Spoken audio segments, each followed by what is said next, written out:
Running on fumes, so there's really no choice. You gotta put us down. No. That's not terrifying at all. We love a dark runway. Oh, well, you got there God. just in time. I'm sure some zombies were going to run out. Yeah, onto right. Just like, the- can we take your bags for you?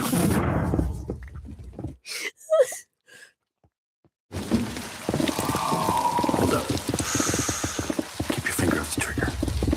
Yep. Yep. Oh, boy. Oh, no. barbed wire. Ooh, that was some good reaction time, boys. Oh, no. Well, there goes our SEAL detail. Oh, God. My dude, what happened? way. There's no way he just did that to himself. That sucks. Slip. It's dead. Come on, let's go. He shot himself. No way. No way. Oh, baby. The guy just shot himself. He did. Doctor, a virologist. What are you talking about? He did it. It's supposed to be our best hope. He He shot was the one who was himself. going to figure this out. Shit happened. Shit happens. Yep. Doctor would have strongly agreed. How do we go about refueling? When I say so, and very carefully. Ideally in daylight. The noise. Are they drawn to it? Oh. Body shots only seem to slow them down. Headshots do the trick, but just to be safe, we tend to burn them when we can. Fought any Zeke yet? Yeah. Where? Philly, Newark. Good. Bad. What about Houston, Lewis? Baltimore, Atlanta. Damn. Guys, I'll be honest with It's you. down. I don't know of any place back home that's doing very well. All down. The other guy was a virologist. What do you do? There was a memo sent from this installation 11 days ago. It had the word zombie in it. Do you know anything about it? It's an email, not a memo. I sent it. Pretty obvious nobody back home bothered to read it. Ooh. Oh, God. They had to burn an entire ward. 16 guys in this room.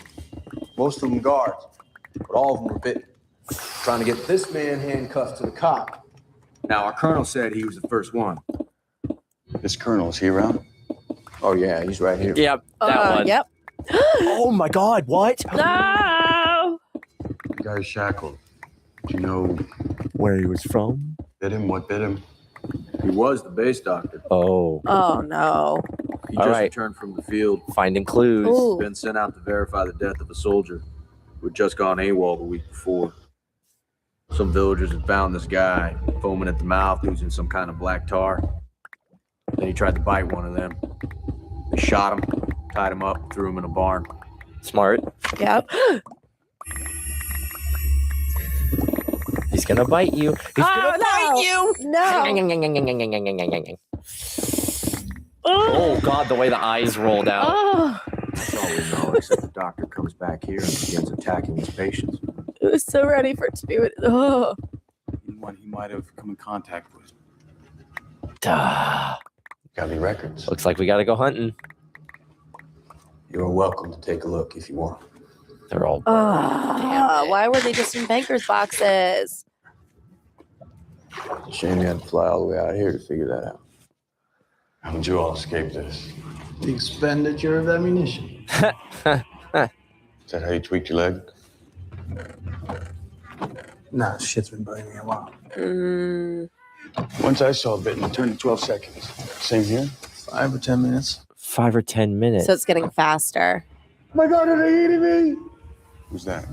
Waste no time with that freak. He knows something. He does. He's CIA, got caught selling guns to North Korea. Davidson, he turned in 10 minutes. That doesn't sound viral to me at all. That's what I So said. the timing's getting shorter. Yeah.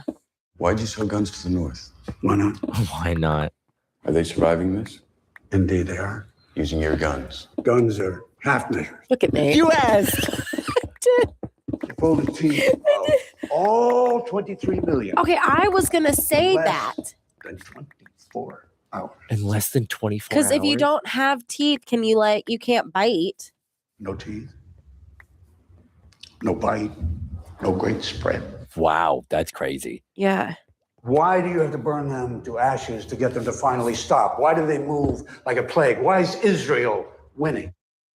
They sealed off their entire country days before the undead attacked man. Days before. Oh no. People have been building walls there for 2 millennia. But finish all those thousands of years of work a week ago. A week before an outbreak? Yeah. It doesn't feel like a coincidence to me. No. Jürgen Wurmbrand. That's the man in Jerusalem you want to see. It doesn't sound like a very No. Jewish name. I'm going to Jerusalem. Or Israeli name. Co-pilot. Give me a co-pilot. Very carefully feel. Oh, he's making the call. Thank God. Right. Karen? You got reception there deep inside the boat? But he made the call. He did. He was at least on the other end. No way. No. My mother, Dallas. Oh. Better chance you've seen her before me, that's all. Oh my goodness. If you ain't a crack shot, don't aim for the head. Just get Zeke on the ground. Remember, spine to the vine. Those knees, they work just fine. Let's go. Lights out. Those knees, they work just fine. All right, here we go, boys. The teeth thing makes so much sense. Now, the other guy limping, it ignored him. Did he get bit at some point and just didn't say anything? Like, why'd they ignore him? I don't know. It seems like he's been limping for a while. Yeah, for like some time before.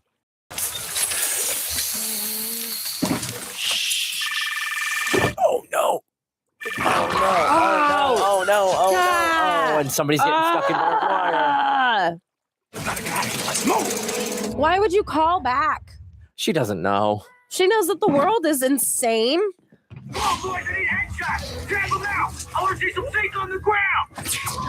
He's so encouraging. He really is. What a really excellent. What a great team leader. Don't lock the thing. Don't lock the thing. Oh well, that's loud. Oh, this guy's not gonna make it. Oh no! Oh no! Start counting. Is that the guy with the limp? No, that's our. Oh no! No. Shoot yourself. I got you, Captain. Yep. Say the word. Sorry, boys. I got this one. Oh no! Yep. Damn. We need to detach the fuel line. Israel better pay off. Oh my God, he's going out and doing it himself. Yep. All right, I have instrument, but only on single prop. You have to talk me through it. Keep me on the light. Switch on the NTA. Oh god. Oh no. Set, let's get out of here. Make it steep. Hopefully, Well, hopefully they'll fall out. Yeah, right. Makes it back into the base. Jesus. Jerry. Hi, baby. Just like, don't call back again. Yeah, whatever you do. I tried to call you. Bad timing. I was running around. Running around. Korea didn't work out. Damn. Now, The looks fact that like the guy man, accidentally offed himself. I know. But also, like, what else are they gonna? Yeah. What the heck? Well, that doesn't look good. Oh no. That's bigger than your thumb. You're well in the radiation zone. Oh, that's gone. Wait, so did they blow up themselves? Yeah, who nuked what? West Immediate Land. Contact Mossad Office Jürgen Wurmbrand, Special Envoy of the United Nations. Thank God for that little like UN Special tag. Envoy, United Nations. Yeah, just let me in, please. I know the name of a Mossad agent. Yep. We're friends. Stay with the plane. Ready to bug out. I'll be back before dark. Agent Ziva David. Everything looks normal. Alrighty. What do y'all know that we don't? Right? The problem with most people is that they don't believe something can happen until it already has. Good point. It's just human nature. Just human nature. Gerald Lane wrote a self-defeating Jeremiah about his employer, the UN, back in 2010. Oh. Caused a few ripples. Oh. Sidelined your career. Oh. Thought you'd have parlayed those ripples into a self-righteous book. How did Israel know? Answer his question. Yeah, move on past my We intercepted a communique from an Indian general saying there were Rakshasa. Zombies. Translation, zombies. So India. Oh. Jurgen Warmbraum, high-ranking official in the Mossad. Uh-huh. Sober, efficient, not terribly imaginative. Somebody's done their research. Mm-hmm. And yet, you build a wall because you read a communique that mentions the word zombie? Well, if it looked like that, I'd be skeptical as well. Yeah, that sounds a little sus. I mean, someone tells me there are zombies coming. In the 30s, Jews refused to believe they could be sent to concentration camps. Hmm. A month before October 1973, we saw Arab troop movements, and we unanimously agreed they didn't pose a threat. Oh. A month later, the Arab attack almost drove us into the sea. So we decided to make a change. We believe everything. Everything. Everything. The 10th man. First sign of something. If 9 of us Defenses with the same go up. information and arrive at the exact same conclusion, it's the duty of the 10th man to disagree. And find something else. The 10th man has to start digging with the assumption that the other 9 are wrong. Wow. And you were that 10th man. Wow. Precisely. I started digging into Yeah. zombies. I began my investigation on the assumption It makes some sense. Uh-huh. that when they said zombies, they meant zombies. It's patient zero from India. That's the problem. We don't know? They have no idea. The organ trade in Germany. Strange examples of violent behavior across the Asian peninsulas. Right, okay. These are the Jerusalem Salvation Gates. 2 of 10 portals to the security perimeter to fortified Israel. Wow. Wow. Every human being we saved is one less zombie to fight. That's a really good point. That is a great point. And if you got the resources to do it, do it. Meanwhile, on the outside, wow. And they just got all Tunnels. these tunnels coming in. Whoa.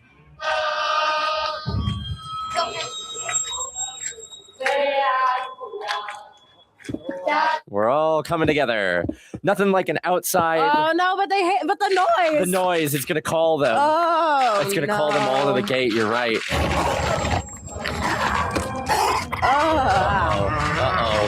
Uh-oh. They're all gonna start swarming point and Yep. pile over. Guys, Yep. you gotta be quiet. You gotta stop it. India is a black hole. Forget about patient zero. I can't do that. It's too late for me to build a wall. It's my job. What? Who gave them microphones? Guys, is nobody paying attention to the outside of the Oh wall? my god. All you can do is find a way to hide. You're not actually safe. Somebody pay attention to the outside of the wall. Just pull the plug. Shh, go silent. Everyone Yeah, shut right. We're in up. trouble. We're in trouble. Oh god. Where's the helicopter with the giant MG? Coming over the top! Yep. And then they just throw themselves over. Well, so much for quarantine zone. Yep. Oh There god. we go. There we go. That's what you need to be doing. Yeah, distract them. Well, that human ladder might be a little bit too. There you go. There you go. There you go. There you go. There you go. Oh God. The old man. If you're wounded, it doesn't go after the weak because it's not a body it can use. Oh, with the limp. He was already limping. The old man, it flowed past him. It only wants the healthy. It only wants healthy. Gotta find the crumbs.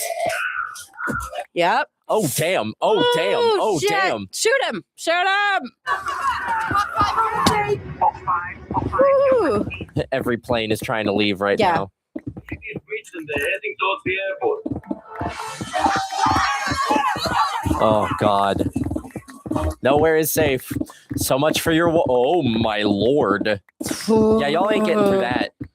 Oh, gosh. Ooh, ooh. Watch your fingers. Yeah, no, Yep. see, he doesn't want that kid It either. doesn't want him. It just runs past him. Yep. Too weak? If you're sick, maybe if you're sick with something else, it can just sense it. Yeah, it doesn't want And it. it doesn't. Because it'll kill it. Yep. Oh. Oh, you're out. Start Just again. throw Just everything in the go. kitchen sink at it. And go. Keep moving. Keep moving. Keep moving. Why would you stop? Y'all gotta hustle. Gotta keep moving. It's a whole hell of a lot of noise. And they're still twitching. Oh, God. Damn. Ooh. Bad bitch alert, though. She just threw that dude. How fast does it turn now? Oh. Wow. That's I mean, a sharp knife. Tie a tourniquet. it's a good test. Uh-huh. You good? You good? You gotta move. Oh, okay. Gotta move. Okay. Go to the helicopter. Go, go, go. Because she's missing a hand now, will they even go after her? That's a good question. Because like a physical limp was enough. Yeah. There goes your ride. Oh. Oof. Right by those fuel tanks. Never fails. Explosions only ever happen next to other flammable things. Right there. Yeah, them's the rules. Them's the rules. Requesting immediate departure. Yep. Get us up and out of here. Why isn't anyone just doming a city? Just put a giant Just bubble. dome. Just they can't get over a dome. Oh, so just no, his slide plane off the was out other of there. side. Oh, we're going to Belarus. We're commandeering your airplane. Get go. Taking her with. Ladder. Oh, nice escape ladder.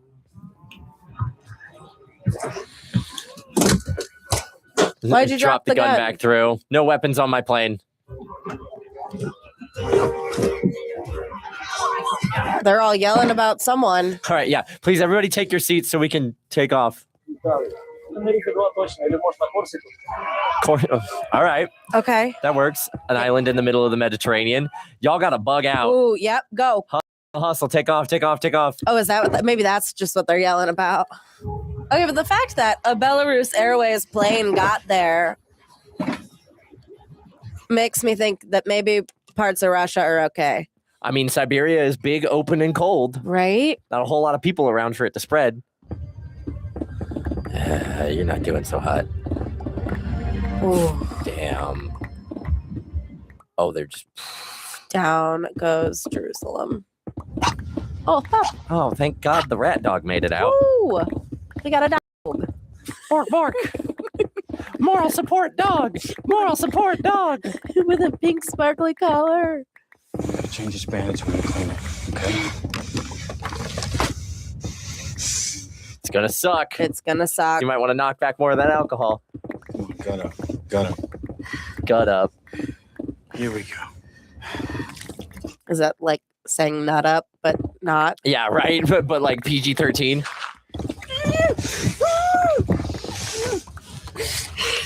I'm impressed she's keeping as quiet as she is. Yep. I'd be swearing like crazy. Yep. Ouchie, ouchie, ouchie, ouchie, ouchie. Yeah, doctor. Because at this point, the arm isn't going to kill her, but the shock could. Cutting it off. How did you know it would work? I didn't. He didn't. I took a stab at it. Yep. Now I'm just a liability. No, you're not. Do plenty of stuff with one hand. Mix. Well, 7 or 8 of them turn Z all at the same time. He's putting it together. Now, the hard part is seeing the crumbs for the clues. Here we go. There We're we go. putting it together now. I don't have answers. All you can do is find a way to hide. Find a way to hide. Mm-hmm. The Spanish flu. Are we just going to infect the world with the Spanish flu? Everyone's going to get the flu We again. just infect everybody with the flu and then they like leave them alone. Maybe they saw this happening and that's why everyone got COVID. Jerry? Love you. I'm sorry. You gotta get Terry now. They're like, there was something much worse. Yeah. Hey, hon, I There you love go. you, but we need to talk. You gotta locate the closest medical research facility, a CDC, a WHO, something that Anything. makes vaccine. Any close airport to it. No time to explain. Just Make it happen, man. Okay. Like, if I still don't know where you are. he's in the air. Where are we? Where are we going? I need you to call. You don't want to take this. Take it. It's the most important phone call of your life. Yep. Okay, but like if they infect everyone with something, Yeah. Spanish flu, whatever. There is WHO research facility nearby. But Nice. they're not sure it's still operational. This is location. Okay. Like, would that kill the zombie virus in the people who already have it? It depends on how long it takes to burn out, right? So, like, if this is a 28, have you seen 28 Days Later? No. Okay, never mind. I'm not going to talk about it. But, No. you know, the virus has to sustain itself somehow. Yeah, what's the dog barking What at? does the dog see? Oh, no. God. Don't go into the bathroom. Do not go Someone into the infected bathroom. is in the bathroom. Yep. Ah, well, we're done.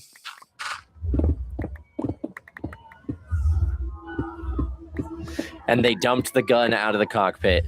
Well, because you're in a pressurized cabin, like that makes sense. But like, where's his knife? Oh, but if they're all buckled in as they should be. Yeah, right? Shit. Shit. Ah, why is he chomping? Yeah, I hate that.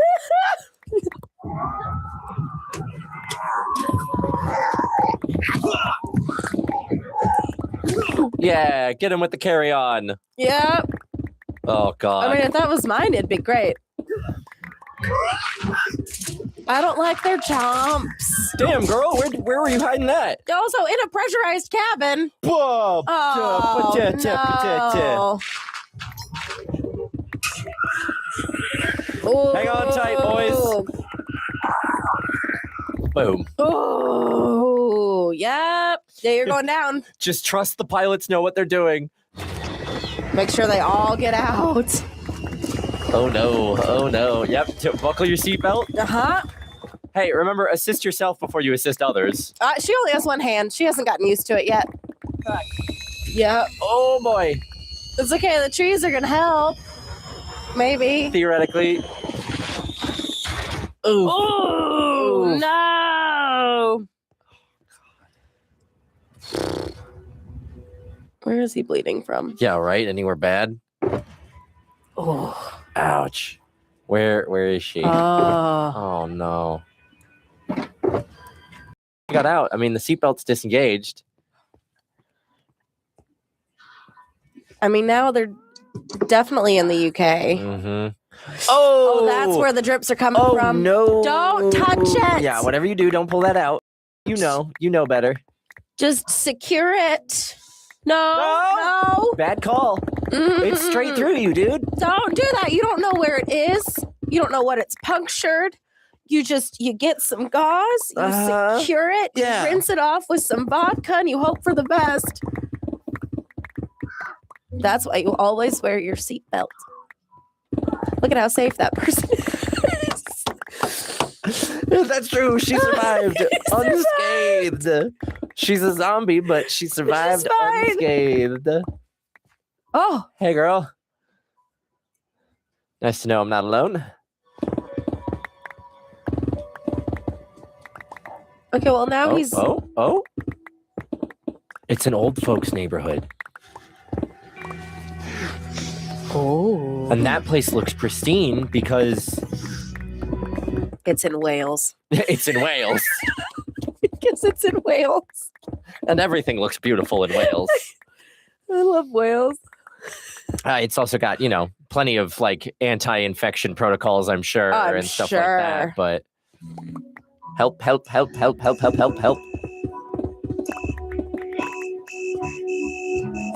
He's from the UN. He's from the UN. I hope you called ahead. I guess they weren't able to get a hold of the... Cardiff Airport lost contact with the plane. The plane is MIA. I'm sorry, sir. It's okay. They made it. It's only been 48 hours. He's a resourceful man. There's every chance he could have survived. It's been 48 hours since the crash. Yes, sir. Yeah, see? Their duty to him only lasts so long. Make yourself useful. Are they getting... Oh, no. Wait, so would his daughter be okay because she has asthma? That's a good point. That is a really good point. You're probably right. Oh, kiddo. Oh, we're alive, though. Ooh, look at you. Good morning. The fluorescent lighting. Ah, I love it. My favorite. There's nothing more calming great than would fluorescent lighting lights. feel, though, in that moment? You'd Right? be like, That's a oh good my point. God. Oh, hello. Oh, hi. Peter Capaldi. It's Peter Capaldi. Peter Capaldi. I get it. I get it. I get why it's Peter Capaldi. I know he's got like such an intense. Oh, They're at the World Health WHO. Organization. That's hysterical. And you know he's president of the world, so Yep. where else is he gonna be? In Wales. This is important thing. Oh God, why are you all so intense? I gotta call my wife. Phone. Give me the phone. As soon as you answer my question. Explain yourself. Call it. Yep. Call the number. They'll tell you when I am. Call it. Yeah. Oh, they He's like, charged it for him oh and yeah, everything. thank God. Thank God you had a charger. You're not so intense. Yeah, I'm here. I'm here. My God. We thought you were dead. Please explain who you are. This is Thierry Romatoni, Deputy Secretary General, United Nations. To whom am I speaking? Where's Karen? Oh no. I. Oh no. Oh no. I'm sorry, Jerry. Get my family back. Yeah, get them back immediately.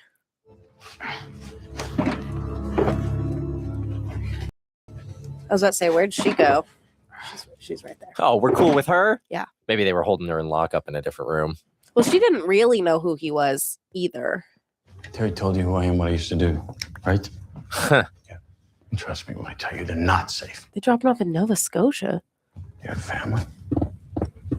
No. Yeah, you don't get it. I lost my son and wife in Rome. Oh. What do you need from us? Just a flu virus. The worst disease. Damn. You'd want a bacteria rather than a virus, I would think. Typhus, Meningitis, scarlet fever. Rocky Mountain. I had that. Scarlet fever. There we go. I had that. It would give you points for originality, Mr. Lane, if we hadn't already tried that first thing. One of the many things a virus. Not on them. It's not for them. It's for us. Mm-hmm. It's for us. It's for everyone else. Uh-huh. I believe these things have a weakness. Oh God. The lab assistant. I have witnessed them literally bypass people. Walk right around them like a river around a rock. Why? I think because those people were sick. Tested on me. But even if you're right, I mean, infecting the populace with a lethal illness is not exactly a cure. It's not a cure. A lethal illness Yeah. that you have a cure for. Just gotta hide out until we can identify the pathogen and eliminate it. You understand the only way to prove this theory of yours is for some idiot to infect themselves with a lethal pathogen and then meet with her. Hello, I am the idiot. Yep. We have what we need to try it. We have all we could want. Problem is, Just don't give me a bad they're one. all stored in B-Wing. What's the matter with B-Wing? B-Wing is infected. This is B-Wing now. Damn it. I've never seen him move like that. They're dormant. They're awaiting stimulus. Now this, One Oh. sound. that's where your samples would be. This is the Sky Bridge. What do you propose, Mr. Lane? Yeah, because we gotta keep this thing isolated as much as possible if Yep. any research is gonna get done. B-Wing's a maze. They'll never make it back alone. We don't even know if his theory is correct. I know. We've got nothing else to go off of. Why aren't you going out there like full Michelin man? Yeah, I agree. Find some riot gear. Last resort. It's too loud. I'll take it anyway. Let's go. Last resort. It's not for them, it's for you.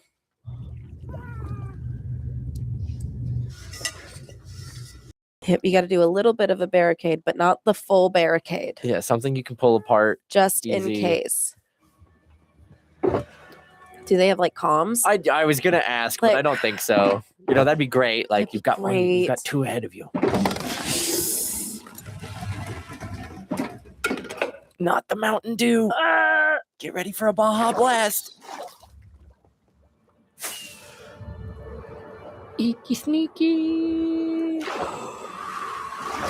Like, is it possible to just sneak by them? I feel like they still take in visual stimulus, though. Oh, their I'm eyes not get all 100% certain. cloudy.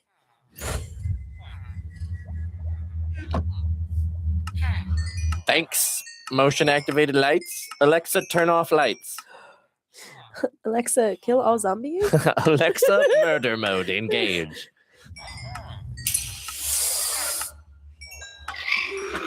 Oh no.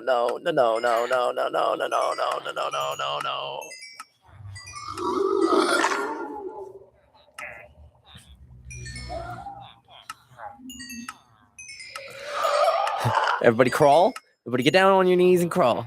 I wonder if ADHD would make for a good zombie or a bad zombie. Like if they need stimulus. Oh. It's a good question. We're just gonna let them go back to their To the normal idle animation. The metal axe.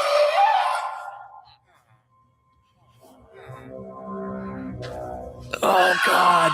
This really is like a video game. It where you're really like, is. wait, they have to turn. I just hate it when the enemy's idle animation is so. Ooh.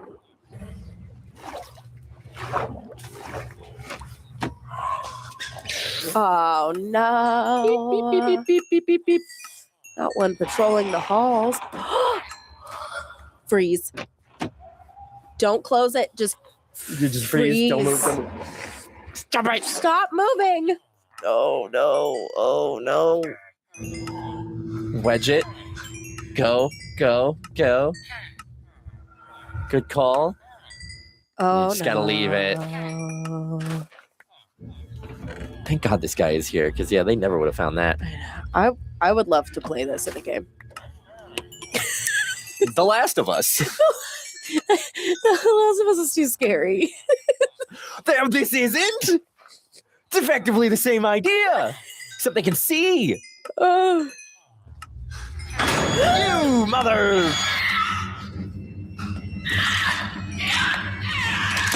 Not a gun. Damn. God. Damn. And now you've killed one. 139, 139, 139. What are you doing? Go. Get in the vault. Yeah, get into the vault. Yeah, he's trying to distract him. Yeah. Okay, you better hope you can run fast. Yep.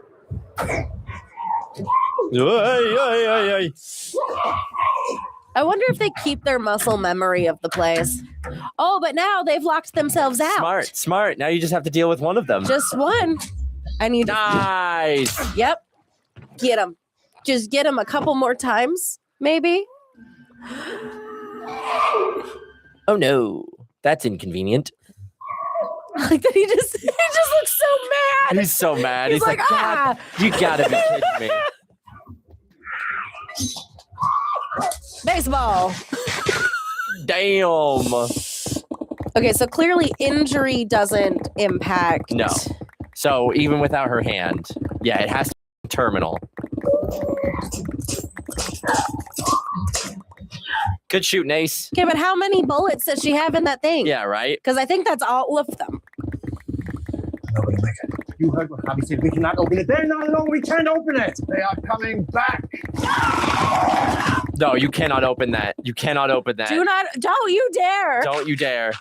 Oh. Don't you dare. You're the one who said don't open it. Not gonna make it. Get it in. Get it in. Start barricading some more. I'm sure there are lockdown procedures. Yeah, right. Especially in a space that has that many diseases. Ooh, auto door. Awesome. Anybody? It didn't look like there were any in there though. And there's been enough noise that if there were, they'd be trying to get out. All right. Is everything labeled by its actual name, or is it labeled By its all scientifically? Because like I don't want to dose myself up with something that's like incurable. Yeah. You're angling for Spanish flu and you hit yourself with Ebola. That'd be rough. 56964.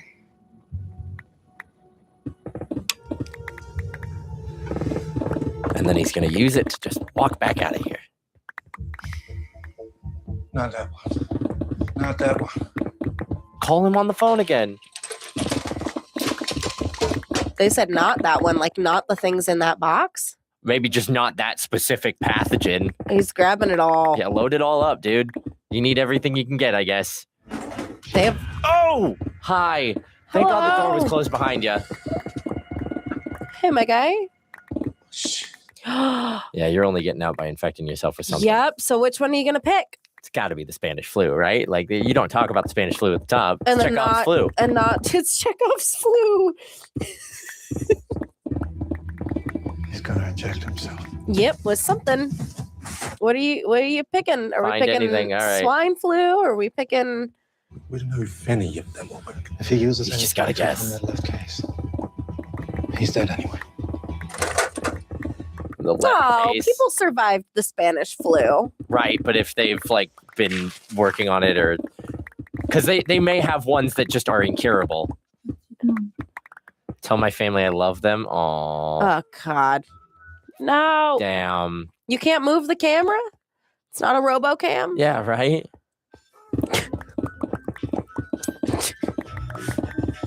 Bacteria? Some kind of bacteria. What bacteria?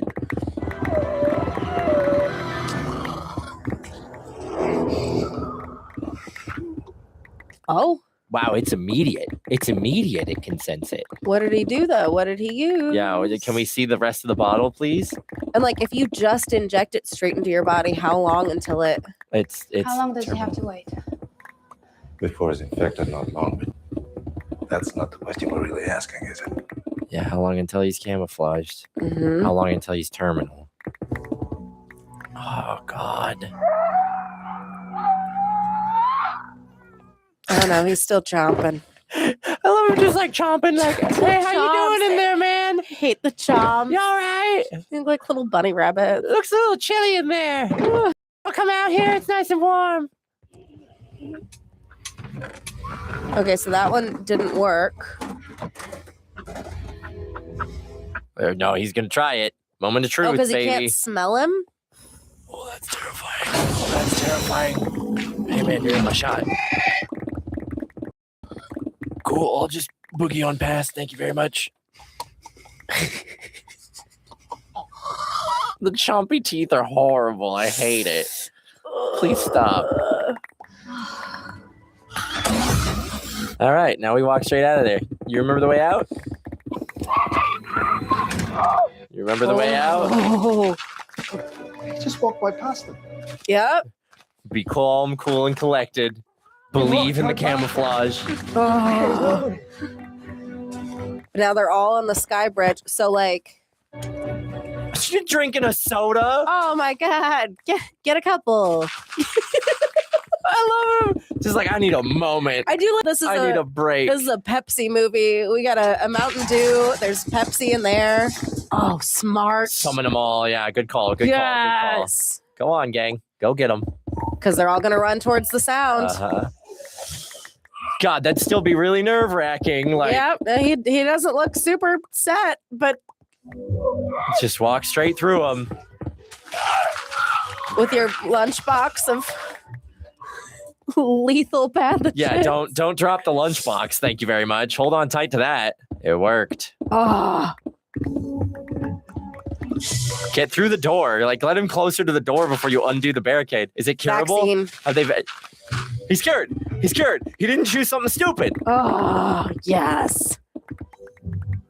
Oh my God! Thank God. He's alive. Those are all things we have. Do we have a vaccine for the Spanish flu? I think it's by this technically point? just like one of the flus that we vaccinate against nowadays. I think so. So like those should all have. But whatever was in the other case is probably stuff that they're still working on. That's where the H1N1 was. You're right. I remember that being a big thing. Yep. SARS was in there. Meanwhile, on the Navy ships, it's like, all right, gentlemen, we're going to be infecting you with chickenpox. This isn't the end. Yeah, would chickenpox work? No, it's not terminal for the most part. Shingles, maybe. Kid, the son you always wanted. Not even close. Hi there. This is Jamie. But you still don't know how it started or how to fix it. We've lost entire cities. When there's no more people left to infect.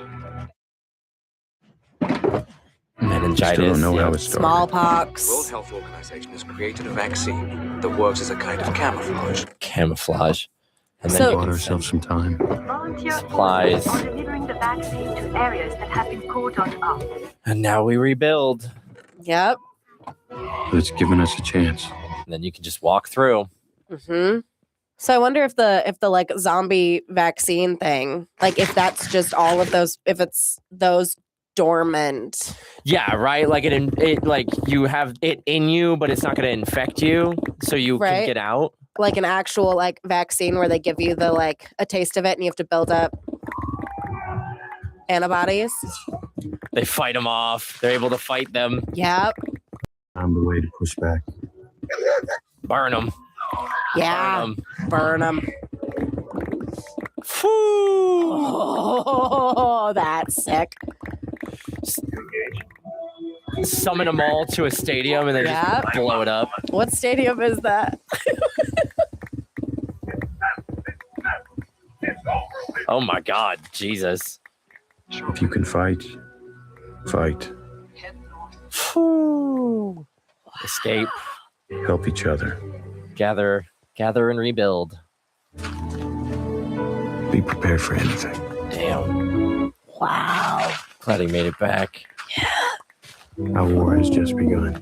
And Peter Capaldi didn't die. That's the real win. That's the real That's the real win. Woo! Oh my God. What a ride. That Woo-wee! That was cool. that Definitely more action than like some zombie movies. So like, yeah, that was no, nice. the fast for the heart zombies. rate. You know, it kept things paced up. It was mostly just like run from the zombies as much as possible. Big wide sweeping shots of like mass zombie movement and stuff like that. Yeah. None of the like, you know, I mean, I like we the still had zombie the. human ladders. That was fun. I was gonna say the way they worked with like flow dynamics as far as like the zombie horde moved. It's interesting. I was watching a this is a little morbid, but I was watching a video that like was talking about the dynamics of crowd crushes. Especially because there have been a few of those in the news over the last like few years, and humans in a crowd move very similarly to liquid. Like it ebbs and it flows. And so if you can have that understanding of how people move, you can help prevent crowd crushes and things like that, or at least keep yourself safe in one. So I really appreciate it, especially in like the Jerusalem assault as they were coming over the walls, that animators did a very good job of like making the horde move like a crashing wave. Like a And it almost did look like a wave. Yeah. And then they just keep coming over.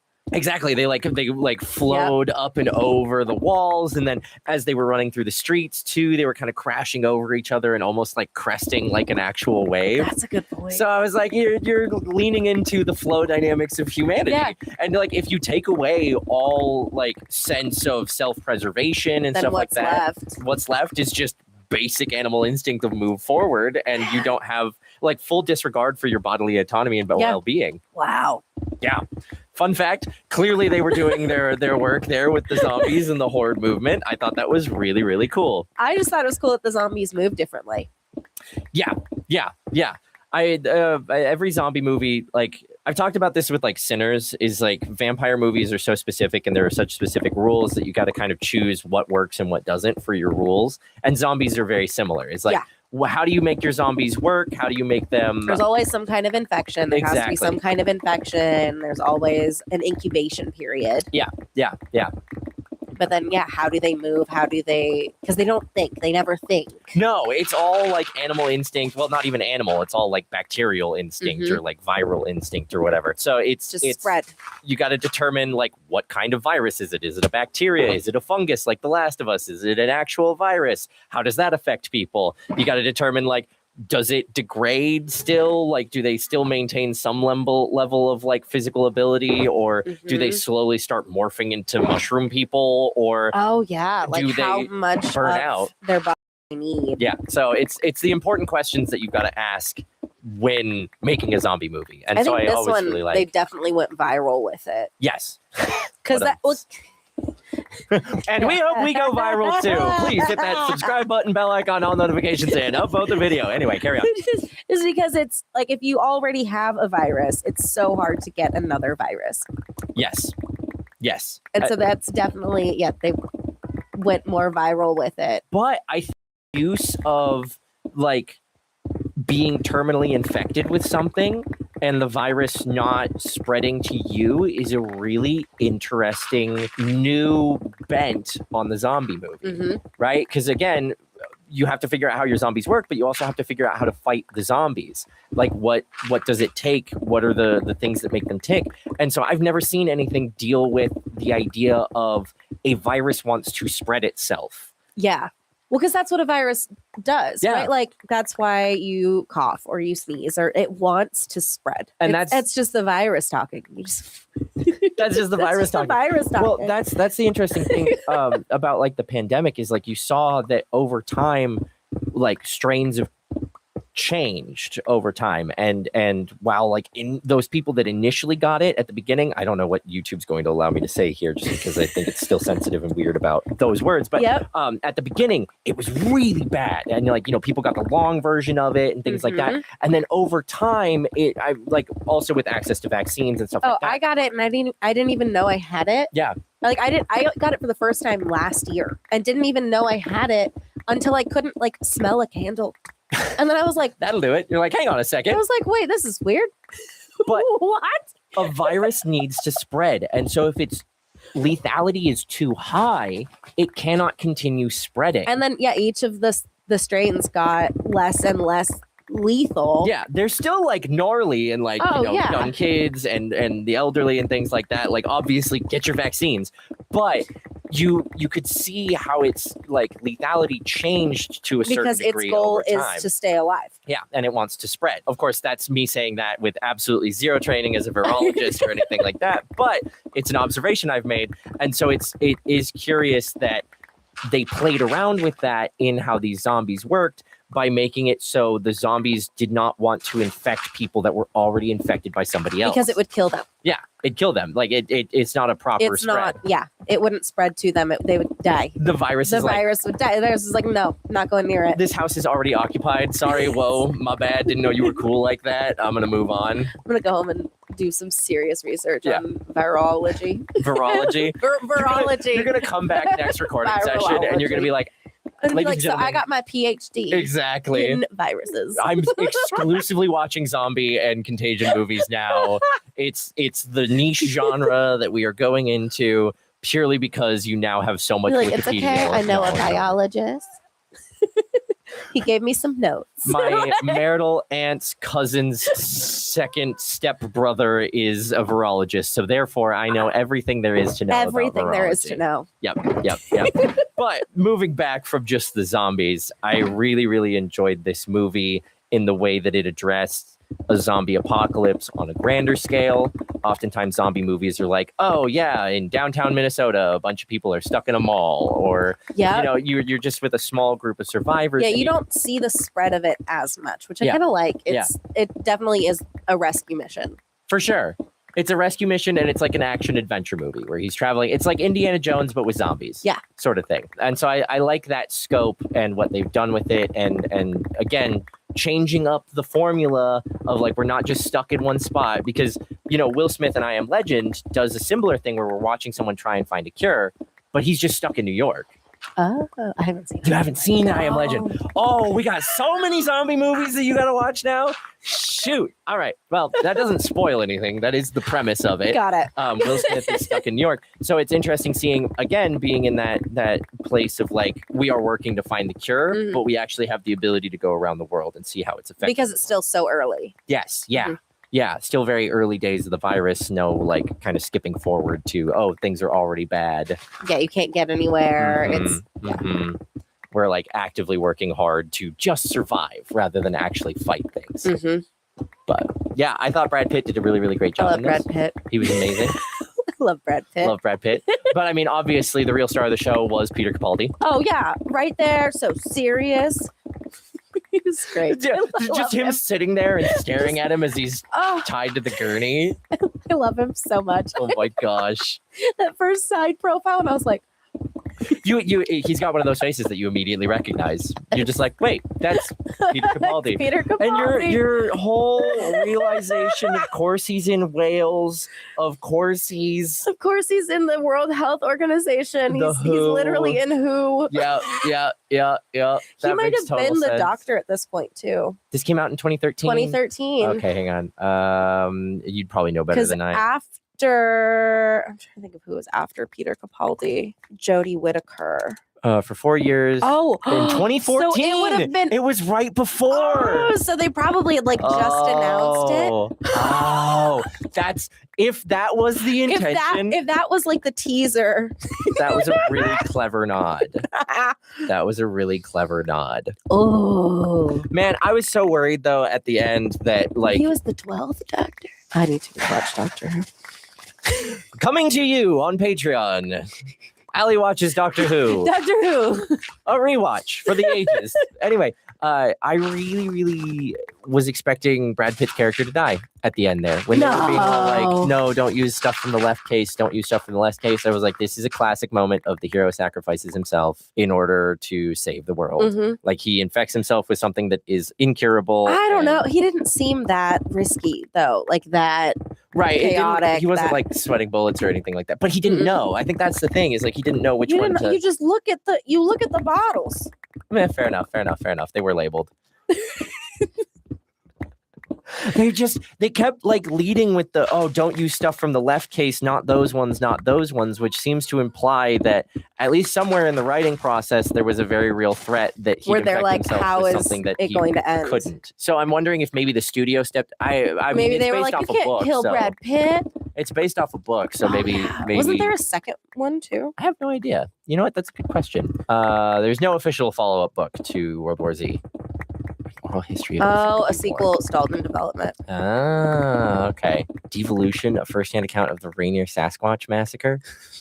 That's kind of cool. I'm gonna have to read that book. Fun.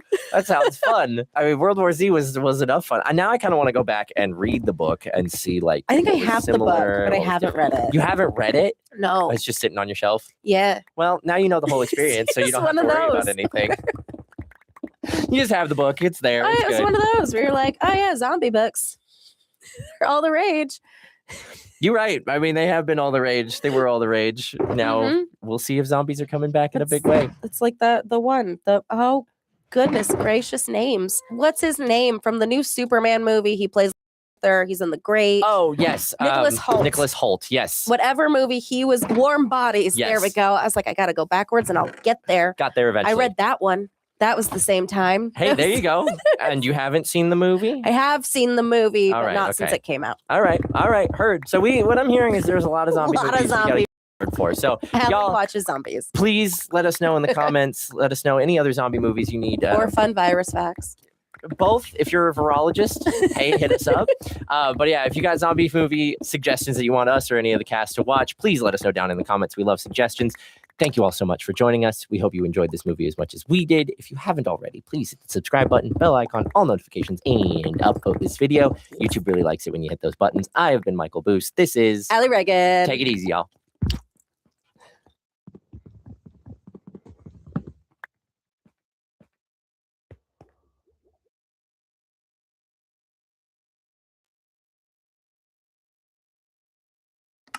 If you want to understand how wealth is actually built, you have to look closely at the one thing that terrifies most ordinary people, yet is used constantly by the rich. That thing is debt. Many people think all debt is the exact same, but that is like saying a butter knife and a chainsaw are the exact same thing because they both happen to cut things. If you try to use a chainsaw to slice your morning toast, or if you use it without knowing exactly what you are doing, you are going to face an disaster.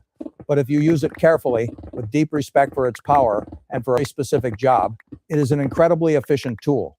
Most people spend their entire lives oscillating between two extremes when it comes to borrowing money. On one hand, you have folks who are entirely terrified of debt, who believe that borrowing a single dollar is a moral failing. On the other hand, you have folks who are completely overwhelmed by it, using credit to finance a lifestyle that their income simply cannot support. Neither of these extremes will help you build a secure, lasting financial foundation. Think about the messages you receive every single day. If you walk into a bank or log on to a financial app right now, they will happily, almost aggressively, lend you money to buy a depreciating car, a vacation you cannot actually afford, or a television that will be technologically obsolete and financially worthless in 5 years.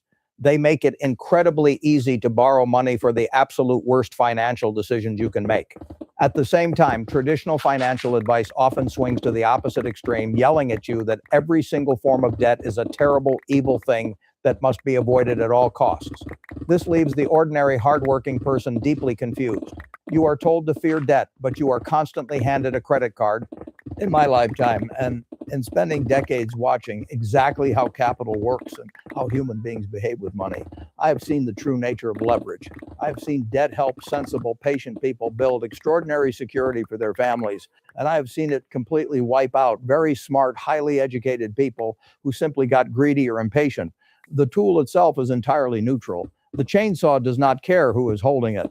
The difference between the person who builds wealth and the person who ends up bankrupt lies entirely in how the tool is applied and the rules they refuse to break.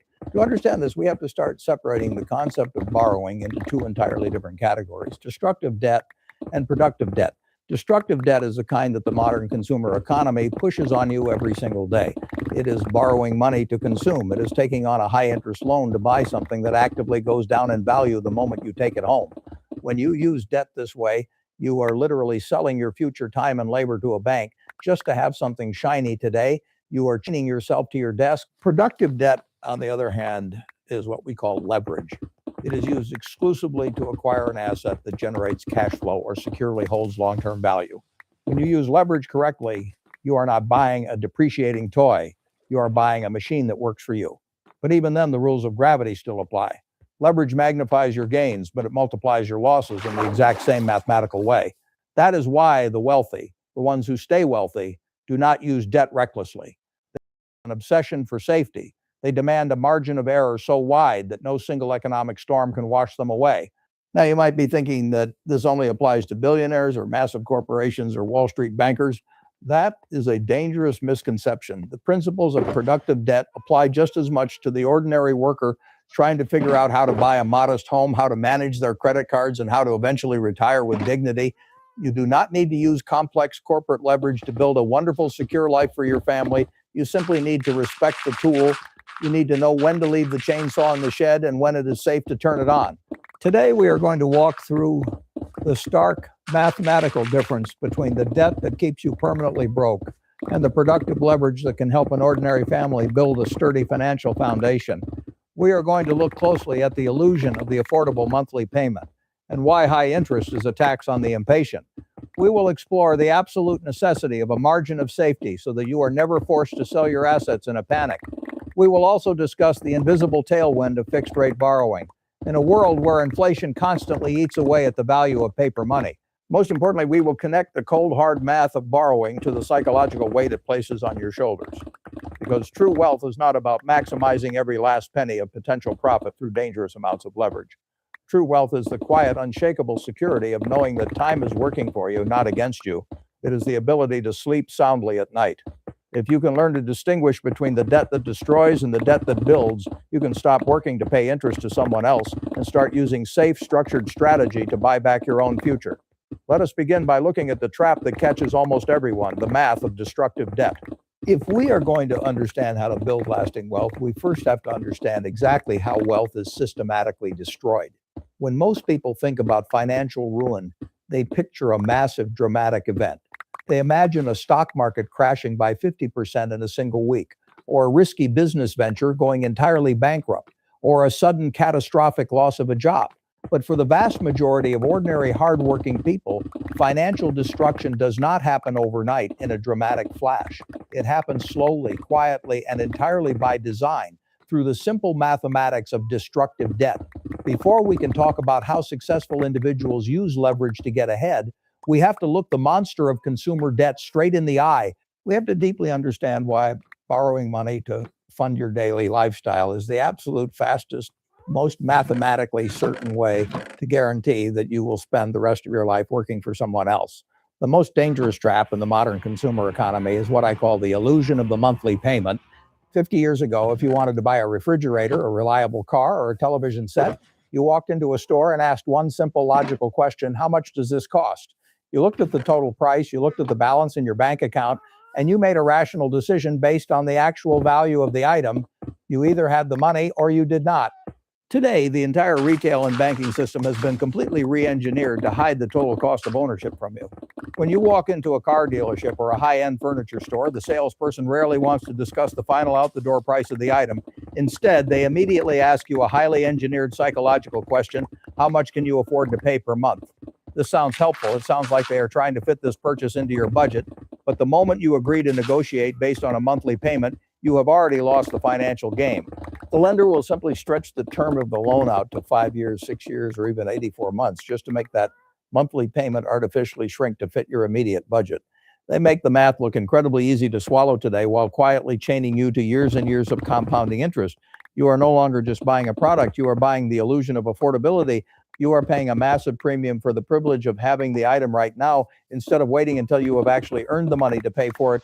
Let us look closely at the most common wealth-destroying example of this phenomenon: the modern automobile loan. For an ordinary worker, having reliable transportation is an absolute necessity. You need a car to get to work, to take your kids to school, and to manage your life. But the way we finance that transportation is a mathematical tragedy. When you walk onto a dealership lot and finance a brand new $35,000 vehicle, you are immediately hit with a devastating double whammy. The moment you sign the paperwork and drive that shiny new car off the lot, it mathematically loses about 20% of its value. It is instantly transformed into a $28,000 asset. However, because you financed the purchase over 6 or 7 years, the bank does not care what the car is worth today. You are paying interest on the original $35,000. By the time that long-term loan is finally paid off, that car might have cost you $42,000 or $45,000 in total capital out of your pocket. So you have paid $45,000 for an asset that is now, after 7 years of driving, perhaps worth $8,000 or $10,000. For the entire duration of that loan, you are completely underwater, owing the bank far more than the underlying asset was actually worth. This is the exact definition of destructive debt. You are using borrowed capital and paying interest to purchase a heavily depreciating asset. It is the financial equivalent of trying to fill a bathtub with the drain wide open. But as terrible as a long-term loan is, it pales in comparison to the most mathematically devastating financial product ever created for the ordinary consumer: the high-interest credit card. Millions of good, honest, hardworking people carry balances on their credit cards month after month. They tell themselves that it is just a temporary situation and that they will eventually catch up when they get their next raise or their next tax refund. But the math of credit cards is incredibly unforgiving, and it is designed to keep you trapped. When you carry a credit card balance at 18, 20, or 24% interest, you are effectively putting a massive invisible anchor around your own neck. I spent my entire adult life allocating capital, studying businesses, and looking for ways to safely compound money. And I can tell you this with absolute unshakable certainty: I do not know of any legal, reliable way to guarantee a 20% return on investment year after year. The greatest professional investors in the history of the world cannot consistently outperform a 20% hurdle rate. So if the most sophisticated financial minds on Wall Street cannot generate a guaranteed 20% return, you absolutely cannot outinvest a 20% credit card bill. It is mathematically impossible. When you borrow at those rates, you are guaranteeing a massive negative return on your own life. You are aggressively betting against your own future. You are digging a hole with a bulldozer and trying to fill it back in with a teaspoon. The profound tragedy of the credit card is that it allows you to finance your daily lifestyle. It allows you to buy designer clothes, expensive dinners, and premium vacations that your current income does not actually support. This is what I call the ultimate tax on impatience. Interest consumer debt is simply a financial penalty you pay for refusing to wait. When you take your family on a $5,000 vacation and put it on a high-interest credit card that you cannot pay off at the end of the month, you are not just borrowing money from a bank, you are mortgaging your future time. You are making a binding mathematical agreement that your future will have to wake up early on a cold Monday morning, drive through traffic to a job you might not even like, and work for several hours just to pay off the interest on a steak dinner you ate 2 years ago. Your future labor has already been sold. You have voluntarily handed over your personal autonomy to a financial institution. This is exactly why people who are driving that feel so incredibly exhausted and anxious all the time. They're on a treadmill that is constantly speeding up because compounding interest works 24 hours a day, 7 days a week, and it never ever takes a vacation. It is very easy to fall into this trap. We are all human. We all want comfort, convenience, and nice things for our families. The people who get caught in destructive debt are not foolish. They are simply fighting against a highly optimized multi-billion-dollar system designed to make borrowing feel completely painless in the short term. But if you want to build actual wealth, you must look at this math, see it for what it truly is, and firmly refuse to play the game. You must radically reject the idea of borrowing money to buy things that immediately go down in value. But this raises a very important, inevitable question. If debt is mathematically this dangerous, if it is this destructive to your future freedom and your peace of mind, why do we constantly see the wealthiest individuals and the most successful corporations in the world carrying massive amounts of debt on their balance sheets? Why do the rich borrow money if borrowing money is a trap? The answer lies in the completely different way they apply the tool. They do not borrow to consume, they borrow to acquire. And that introduces us to the other face of the exact same coin, the concept of productive leverage. If consumer debt is as mathematically dangerous and emotionally draining as we have just established, a very logical question naturally arises. Why do the most successful investors, the wealthiest individuals, and the largest corporations in the world use borrowed money at all? If debt is a trap, why are the rich constantly borrowing? The answer is that they are not using debt to consume. They are not borrowing to buy televisions, luxury vacations, or depreciating automobiles. They are using debt to acquire productive assets, and they are utilizing a financial concept known as leverage. To understand leverage, you first have to think about basic physics. If you have a massive, heavy boulder sitting in your yard, you cannot lift it with your bare hands. Your physical strength is limited. But if you take a long, sturdy metal bar, wedge it underneath that boulder, and push down on the other end, you can move a weight that is 10 times heavier. The metal bar is a lever. It multiplies your physical force. In the financial world, leverage does the exact same thing, but instead of multiplying your physical force, it multiplies your purchasing power. It allows you to use a small amount of your own money, combined with people's money, to control a much larger income-producing asset. Let us look at a very plain, ordinary example with simple math so you can see exactly how this mechanism works. Imagine you want to buy a small piece of real estate, perhaps a modest rental property or a small commercial building. The total price of this property is $100,000. You have two choices for how you can buy it. Your first choice is to simply pay $100,000 in cash. You hand over the money and you own the property outright, free and clear. Let us assume you hold the property for a year. The market goes up and the value of that building increases to $110,000. You made a $10,000 profit. Because you invested $100,000 of your own cash, your return on investment is exactly 10%. That is a solid, respectable, and very safe financial outcome. But now let us look at your second choice, using financial leverage.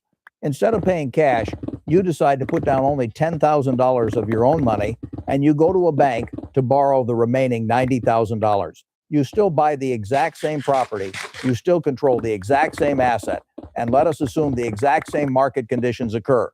The property goes up in value to $110,000. You still made that exact same $10,000 profit. But here is the critical difference. Because you only used $10,000 of your own actual cash to get into the deal, that $10,000 profit represents a 100% return on your money. You just doubled your money in a single year simply by using the bank's capital to do the heavy lifting. This is the intoxicating, almost magical math of leverage. When times are good and asset prices are rising, Leverage accelerates wealth building in a way that pure savings simply cannot match. It makes people feel like financial geniuses. It is the reason you see real estate developers, private equity firms, and aggressive investors utilizing borrowed money. When the wind is at your back, leverage makes you fly. But here is where the story gets incredibly dangerous, and this is the part that ordinary people, and frankly, many highly educated Wall Street professionals conveniently forget when the economy is booming. Leverage has two faces. It is completely indifferent to your hopes, your dreams, and your hard work. It magnifies your gains beautifully, yes, but it multiplies your losses in the exact same ruthless mathematical way. It is a perfect mirror. And if you do not understand the dark side of that mirror, it will eventually destroy you. Let us run that exact same mathematical example in the opposite direction. What happens if the economy stumbles? What happens if interest rates rise, a major local employer shuts down, and the real estate market drops? Let us say the value of that property drops by just 10%. It goes from $100,000 down to $90,000. If you were the buyer who paid $100,000 in pure cash, you just lost $10,000 on paper, a 10% loss. It hurts. It is a bad year, and you might be frustrated, but you still own the building. You are not ruined. You can simply hold on to the property, collect the rent, and patiently wait 5 or 10 years for the market to recover. You sleep perfectly fine at night because you have holding power. You survived the storm. Now, look at the buyer who used leverage. You put down $10,000 of your own money and borrowed $90,000 from the bank. The property drops by 10%, bringing its value down to $90,000. Your entire $10,000 down payment is instantly erased. A mere 10% drop in the overall market just wiped out 100% of your personal equity. You are completely wiped out. If the bank suddenly demands additional collateral, or if you cannot make the monthly mortgage payments, you are forced to sell the property at the worst time. You walk away with absolutely nothing. In fact, if the property drops by 20%, you now owe the bank $10,000 more than the building is even worth. You are financially trapped. This is the harsh, terrifying reality of the risk of ruin. When you use leverage, you are fundamentally trading away a piece of your control. When you own an asset outright with no debt, you dictate the timeline. You can hold through recessions, panics, and economic downturns. But when you are heavily leveraged, the lender controls your timeline. If the market panics or if your personal income temporarily dries up, the bank does not care about your long-term optimism. They will force you to liquidate at the absolute bottom of the market. I have seen brilliantly smart people with high IQs, excellent education, and great business ideas completely destroyed. They were not destroyed because they were wrong about the long-term value of the asset. They were destroyed because they used too much debt and could not survive a temporary short-term drop in the market. This brings me to a philosophy that has governed my entire life, and it is a rule I urge you to adopt immediately, no matter how much money you currently have. I have always operated by one strict rule. I never risk what I have and need for what I do not have and do not need. Think about the profound truth hidden in that sentence. If you have a stable life, a roof over your head, and enough income to take care of your family, you already possess what you fundamentally need. Why on earth would you borrow heavily, risking your absolute baseline security just to get a slightly bigger house, a fancier car, or a chance at getting rich a few years faster? It is pure madness to risk your peace of mind for something you do not actually need. Greed blinds people to the downside. They look at the math of leverage and they only calculate the sunny days. They assume their job is perfectly secure, their health will never fail, and the economy will only ever go up. But financial history tells us that economic storms are guaranteed. Recessions, market crashes, and personal emergencies are a normal, unavoidable part of the financial weather system. If you are leveraged to the absolute edge of your capabilities, you are house out of matchsticks in a hurricane zone. Does this mean you should never use productive debt? Does it mean an ordinary person should never get a mortgage to buy a modest home? Absolutely not. It means that if you are going to pick up the chainsaw, you must put on the protective gear. You must structure your debt in a way that mathematically guarantees your survival no matter what the economy does. You have to ensure that even if you are wrong, or even if the market crashes tomorrow, you will not be forced to sell in a panic. And the only way to do that, the only way to safely use productive leverage without losing a single night of sleep, is to deeply understand and apply the most important concept in all of investing.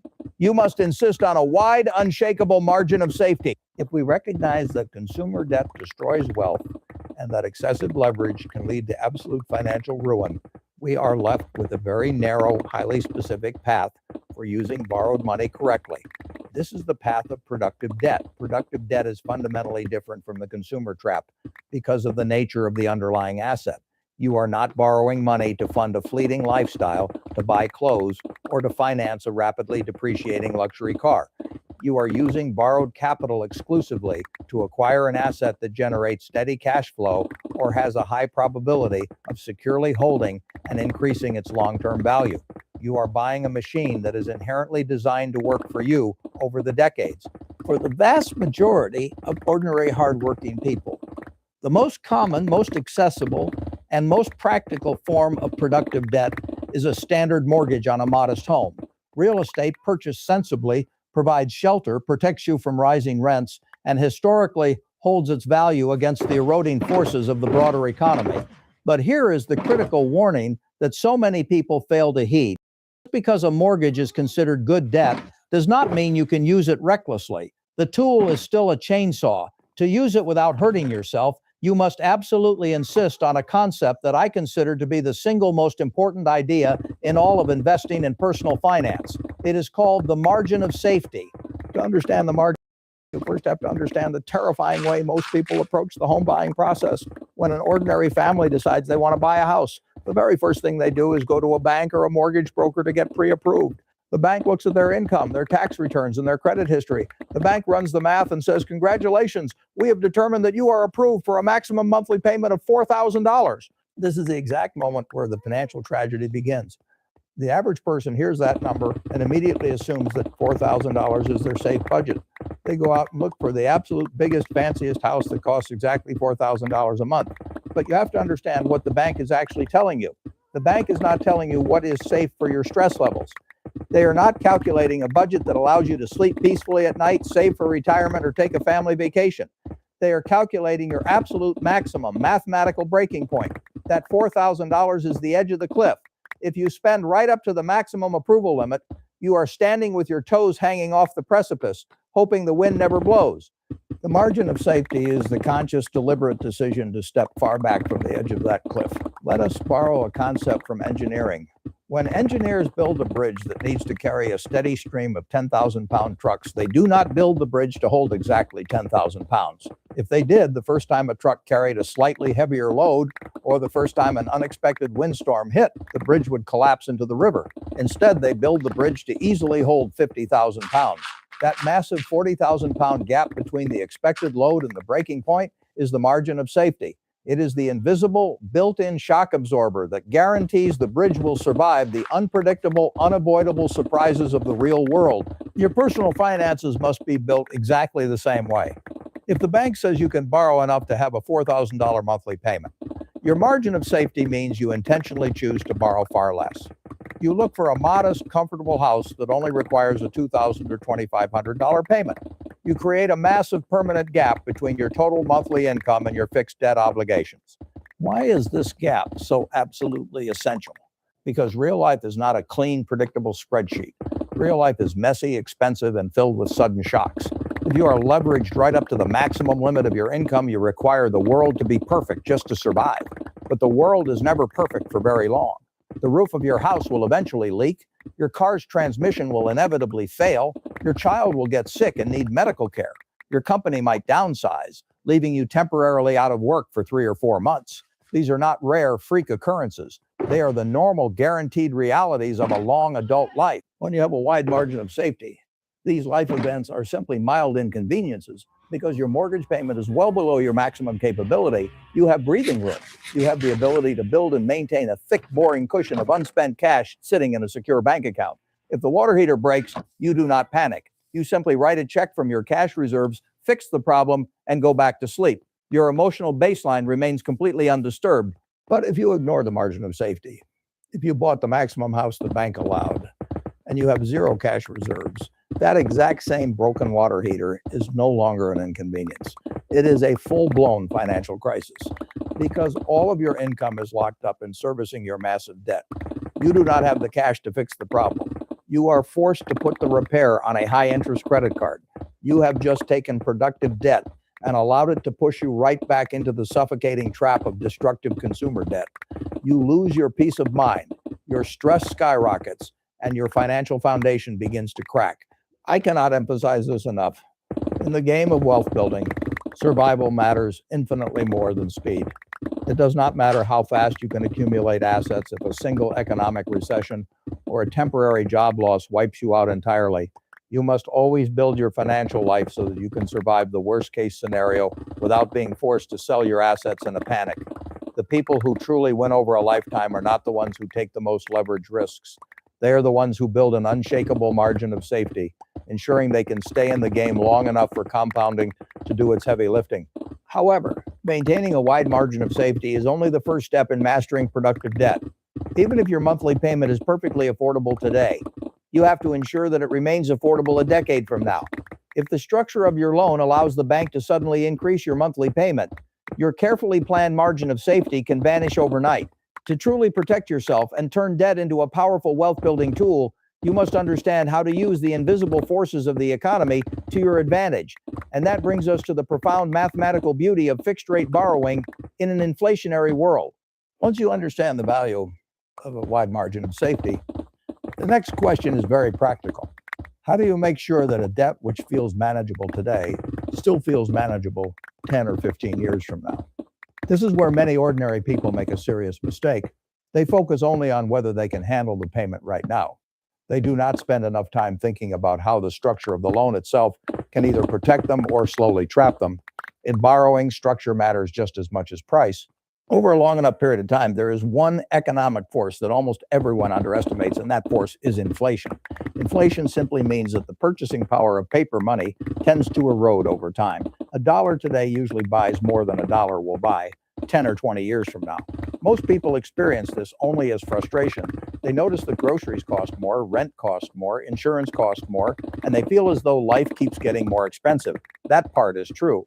But if you understand the mathematics properly, inflation has another side to it when your debt is structured correctly. Let us use a simple example. Imagine that you buy a modest home with a conservative fixed-rate mortgage and a payment that sits comfortably below what your household can truly afford. The critical phrase there is fixed rate, not teaser rate, not adjustable rate, not a payment that can be repriced by the bank in 3 years, a true fixed rate. If your principal and interest payment is locked in, you have created something incredibly valuable. You have locked one of your biggest monthly costs into today's dollars, while the broader economy continues to move. If you hold that debt for a long period, something interesting begins to happen. Your mortgage payment remains largely the same, while wages, rents, and the general price level in the economy tend to drift upward over time. I am not saying your income rises automatically every year, and I am certainly not promising that life becomes easy.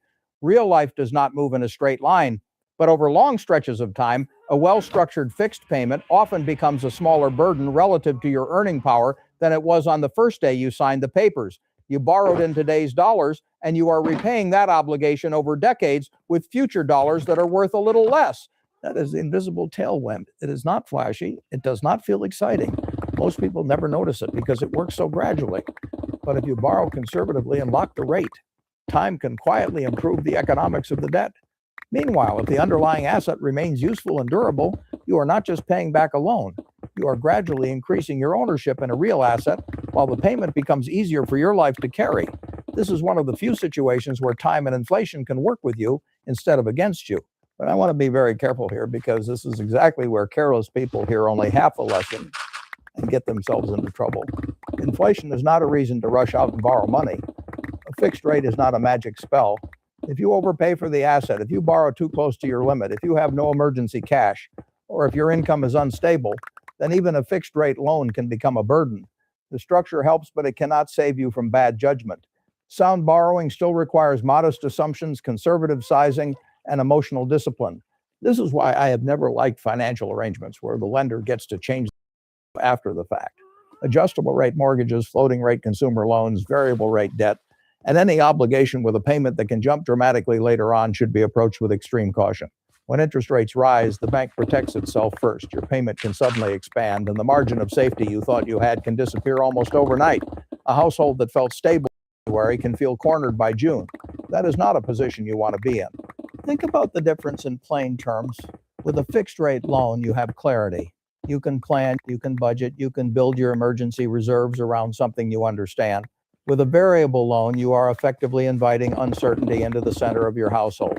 You are hoping that future rate movements, central bank decisions, and lender behavior all remain kind to you. Hope is not a financing strategy. If your family depends on everything going right in order to stay above water, then the debt is too fragile. So the principle is very simple. If you ever use debt for a productive purpose, you want the obligation to be as boring, predictable, and one-sided in your favor as possible. Fixed rate, long duration, affordable payment, wide margin of safety, enough cash on hand to survive real life. That is how you give yourself a chance to benefit from the slow, quiet help that time can provide. But even if the math works beautifully on paper, there is still one more test that matters. You have to ask whether the debt leaves you feeling steady or whether it leaves you tense, restless, and trapped. Because borrowing is never just a mathematical issue, it is a psychological one. We have spent a great deal of time talking about the arithmetic of debt. We have discussed interest rates, cash flow, depreciation, leverage, fixed payments, and margins of safety. All of that matters. In fact, if you do not understand the mathematics, you can get hurt very quickly. But there is another side of borrowing that is just as important, and it rarely appears in spreadsheets. Debt has psychological weight. It changes the way a person feels, the way a family behaves, and the kinds of decisions people are willing to make when life becomes uncertain. I have always believed that money is not merely a scoreboard. At its best, money is a tool that gives you options, time, and peace of mind. If your financial life is arranged in a way that removes your freedom, destroys your sleep, and makes you feel permanently cornered, then something has gone wrong, even if an accountant somewhere insists that the numbers still look acceptable. A loan can be mathematically manageable and still be emotionally corrosive. That matters more than many people are willing to admit. Think about what heavy debt does to an ordinary household. It is not just a bill. It sits quietly in the background of every conversation. It affects how you react when your child needs something unexpected. It affects how patient you are with your spouse. It affects whether a small medical bill feels inconvenient or catastrophic. It even affects the tone of a Sunday evening, because part of your mind is already racing ahead to Monday morning and the payments waiting for you there. Excessive debt turns the future into a source of constant low-grade fear. This is why two people with the same income can live completely different emotional lives. One person may have no destructive debt, a modest housing payment, and several months of cash in reserve. The other may earn the exact same salary, but carry credit card balances, an expensive car note, and a mortgage that is right at the edge of what the bank allowed. On paper, they may appear similar. In reality, one person has breathing room, and the other person is living as a hostage to the calendar. Every payday already has too many owners. That psychological pressure influences behavior in ways that are easy to miss. A person under too much financial strain becomes less patient and less rational. They may cling to a job they hate because they cannot tolerate even a short interruption in income. They may stay quiet in a toxic workplace because missing one paycheck would immediately create panic at home. They may avoid learning new skills, changing cities, starting a side business, or making any thoughtful long-term move simply because their monthly obligations have consumed all available courage. Debt does not just take money from you. It can quietly take initiative from you. This is where autonomy becomes such an important idea. When you eliminate destructive debt, and when any productive debt you do carry is small enough and stable enough to remain manageable, you gain one of the most valuable powers an ordinary worker can have. You gain the ability to say no. You can say no to a foolish purchase. You can say no to a lender pushing you toward a larger payment. You can say no to an employer who believes you are too financially trapped to leave. That may not sound dramatic, but over a lifetime, the power to say no is worth a great deal of money. A surprising number of people chase higher income without realizing that what they really want is more control over their life. They think the goal is to earn enough to look successful. Very often, the real goal is simply to remove the financial pressure that keeps them tense all the time. A person with a little less income and a little more margin can be far richer in lived experience than a person earning more but carrying a mountain of obligations. If your lifestyle requires you to remain on the treadmill forever, the income number by itself does not mean very much. That is why I think debt should always be tested two ways. First, test, does the math work under conservative assumptions? Can you handle it if life gets unpleasant for a while? Second, test it in your own mind and body. Can you sleep with it? Can you ignore it for an afternoon and still feel calm? If a loan causes you to wake up at 2 a.m. staring at the ceiling, then I do not care how attractive the expected return looks on a spreadsheet. It is too large, too risky, or too close to the edge for your temperament. No amount of projected gain is worth turning your home into a stress chamber. The right kind of financial structure should make you steadier over time, not shakier. It should widen your options, not narrow them. It should help you become more deliberate, not more desperate. When a family gets to the point where high interest debt is gone, fixed obligations are modest, and a cash buffer sits quietly in the bank, something powerful begins to happen. Decisions improve, arguments decrease, patience increases, the future stops feeling like a hunter and starts feeling like a field you can actually cultivate. And once you understand how much freedom there is in that feeling, you begin to see the final lesson clearly. The goal is not to imitate the rich by borrowing more. The goal is to build a simple protocol that lets an ordinary person use debt rarely, carefully, and on terms that protect their life. If you forget everything else we have discussed, I want you to remember one simple idea. Debt is not something to worship, and it is not something to romanticize. It is a tool. Like every powerful tool, it can be useful in disciplined hands and dangerous in careless ones. The ordinary person does not need a complicated theory of leverage to build a secure life. What they need is a clear protocol. They need a few durable rules that are easy to remember when emotion is high, temptation is close, and financial marketing is doing everything it can to confuse them. The first rule is this: eliminate high-interest destructive debt as aggressively as you can, and once it is gone, make a quiet, lifelong commitment never to carry that kind of balance again. If a credit card balance is charging you 18 or 20%, that is not a small inconvenience. It is a machine working against you every hour of the day. You do not build wealth by trying to outrun that machine. You build wealth by turning it off. For most households, that is the first real financial victory that changes the texture of life. The second rule is equally important. Do not borrow money to buy things that immediately lose value. Do not finance your identity. Do not take on years of payments just to feel successful for a weekend, a season, or a photograph. A vehicle may be necessary. Furniture may be necessary. Certain tools for work may be necessary. But necessity and overfinancing are not the same thing. Keep the purchase modest, keep the debt small, and never confuse convenience with wisdom. The more often you borrow for consumption, the more often your future paycheck arrives already weakened. The third rule is where most of the nuance lives. If you ever do use debt, use it rarely and only for a productive purpose. That means the underlying asset must either produce income, protect a major life cost, or hold durable long-term value.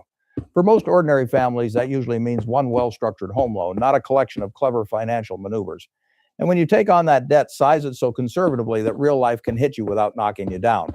If the bank says you can afford the maximum, ignore the maximum. Build your life around what leaves room, not what flatters your ego. The fourth rule is about structure. Prefer fixed rates, understandable terms, and boring predictability. You are not trying to prove sophistication.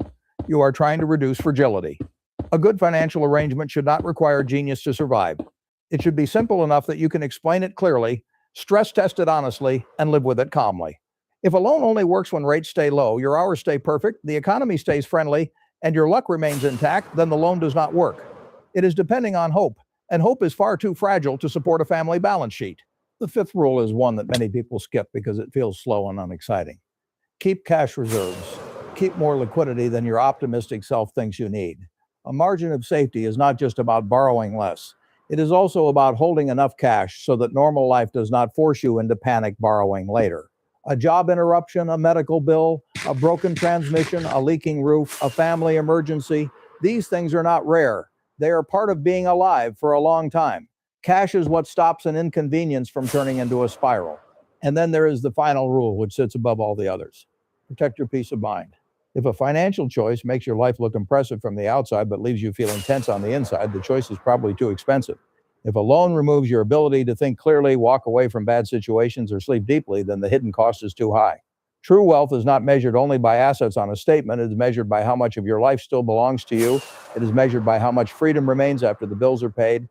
That is why I do not think the deepest lesson here is really about debt at all. It is about self-command.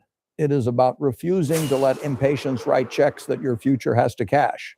It is about understanding that leverage only helps when it serves an already sound life. Used recklessly, it magnifies chaos. Used sparingly, carefully, and with a wide margin of safety, it can help a steady person buy time, stability, and ownership. But the foundation always comes first. Income that is honest, spending that is restrained, debt that is limited, cash that is real, expectations that are modest. If you can hold to those principles, you do not need to look rich in order to become secure. You do not need to perform well for other people. You do not need to win every financial race. You simply need to avoid the traps that make time your enemy and quietly use the few tools that let time become your ally. That is how an ordinary person builds a life that gets sturdier instead of shakier. That is how debt stops being a master and becomes, on rare occasions, a servant. And that is how wealth is usually built in the real world, not through excitement, but through discipline, patience, and the refusal to make yourself fragile. That's all. Thanks for watching.